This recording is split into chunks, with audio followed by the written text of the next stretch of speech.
Первый вопрос озвучил Адам Талдиев с просьбой посодействовать в трудоустройстве на тренерскую работу. Заявитель занимается обучением дзюдо. Его воспитанники являются победителями всероссийских и международных турниров. Всю свою сознательную жизнь я занимаюсь спортом и пропагандирую здоровый образ жизни. Я открыл зал дзюдо и тренирую там детей. Но пока, к сожалению, у меня нет официальной рабочей единицы как тренера. И это очень большая проблема для меня, так как я не могу представлять своих учеников и своего сына на официальных соревнованиях.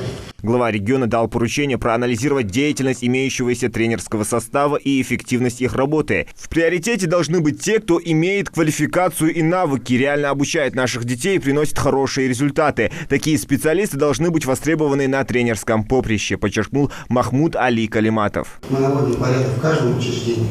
Как только у нас будет вакансия, мы его обязательно трудоустроим. То, что вы делаете, искренне скажу, что это самое лучшее, наверное, дело, потому что это воспитание, здоровье подрастающего поколения. Кто-то там числится, ходит, а кто реально тренирует, реально работает, значит, у них, получается, и нет должности тренера. Я думаю, мы этот вопрос решим. К 15 числу декабря давайте доложите, или к 10 даже, реальную картину. Жительница Малгобека Залихан Халухаева обратилась за помощью в изготовлении протеза нижней конечности для своей 6-летней дочери, а также в организации выезда на иногороднее лечение. Региональным фондом социального страхования было рекомендовано обратиться к ним с заявлением, после чего девочка будет обеспечена техническими средствами реабилитации, а также креслом-коляской с ручным приводом и ортопедической обувью. Руководитель субъекта также поручил Минздраву оказать содействие в получении медицинской квоты для лечения и финансовой поддержки при выездном лечении. Квоту выделили или не выделили? Не выделили, она просит, чтобы помогли ускорить выделение квот.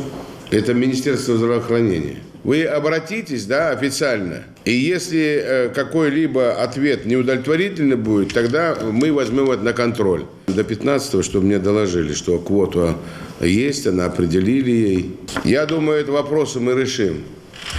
Хорошо?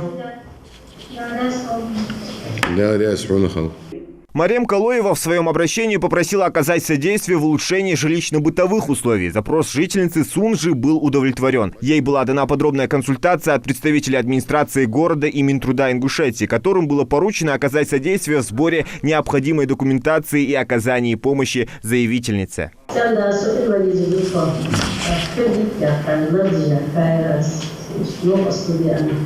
Чиновникам, говорю, и руководителям. Пакет документов вы должны помогать. И если эти документы нужно вам оформить тяжело, то помогут оформить.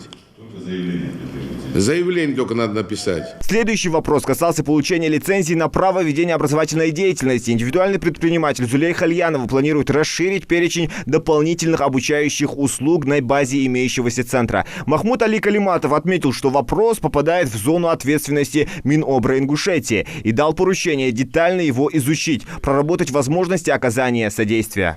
Я уже арендую помещение в самом центре названия, и было бы хорошо, если я стала бы учебным центром лицензированным, в котором преподается очень много нужных, хороших направлений, которые были бы полезны людям, полезны обществу, как повышение квалификации, так и получение новых навыков. За что я ратую и всем говорю, мы должны помогать малому и среднему бизнесу.